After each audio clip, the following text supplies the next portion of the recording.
அதனால இப்ப நீங்க ஆவலா எதிர்பார்த்துட்டு தான் கூட்டணி முடிவு என்னன்னு தான் கேட்பீங்க.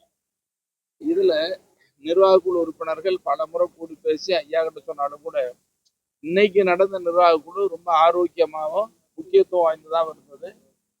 கூட்டணி 2 நாட்களில் ஐயா உங்களுக்கு தகவல் சொல்லிடுவாங்க, மிக விரைவில் சொல்லுவாங்க. சசிகலாவோட கூட்டணி போறது வாய்ப்பு இருக்கா? ஏதோ பேச்சுவார்த்தை பண்ணதா? அதாவது எந்த கூட்டணி யாரோட கூட்டணிங்கிறத இப்ப நாங்க உறுதியை சொல்ல முடியாது. சொல்றது இப்ப நான் ஒண்ணு சொல்லி நீங்க செய்தி போடுவி மக்கள் மத்தியில அது சரியா இருந்தா மக்கள் மத்தியில நம்பிக்கை இருக்கான்.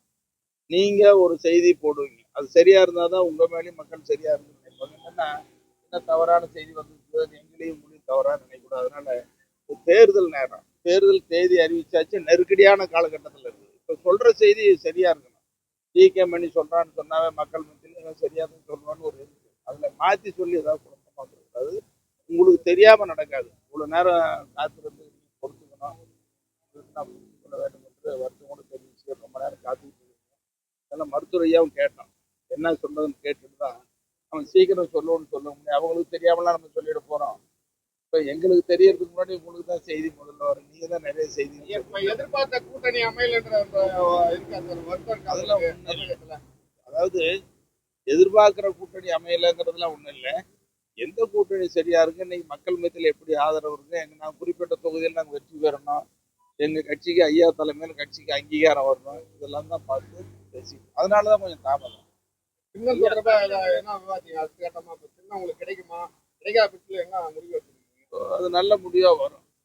ஏன்னா நீதிமன்ற பிரச்சனை, நீதிமன்றத்துக்கு நல்ல முடிவு வரும்னு ஐயாவும் நம்பிக்கையோட பார்த்துட்டு இருக்கிறாங்க. நீதிமன்றத்தின் செயல்பாடு எப்படி இருக்குங்க?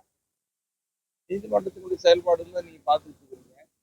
எங்களோட உங்களுக்கு தான் நீதிமன்ற செயல்பாடுன்னு அதிகமா தெரியும். நிர்வாக குழு கூட்டம் வந்து முழுமையா முடியாம அருளும் அதுல மாகா ஸ்டாலினுக்கு உடல்நல குறைவு, உடம்பு சரியில்லை, காய்ச்சல் அதிகம். நீ பாத்தீங்கன்னா மாஸ்க் போட்டுட்டு தான் வந்தார். இங்கே உட்கார்ந்துருக்கவே முடியல.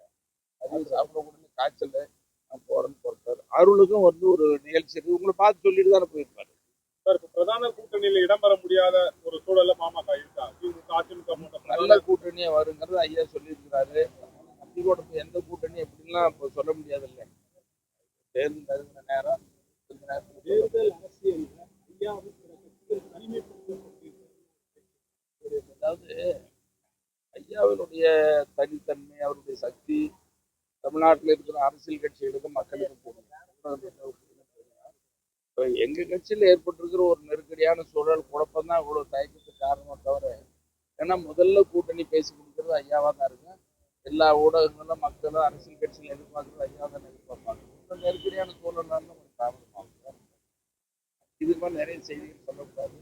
அப்படி உங்களுக்கு செய்தி சொல்லுவோம்.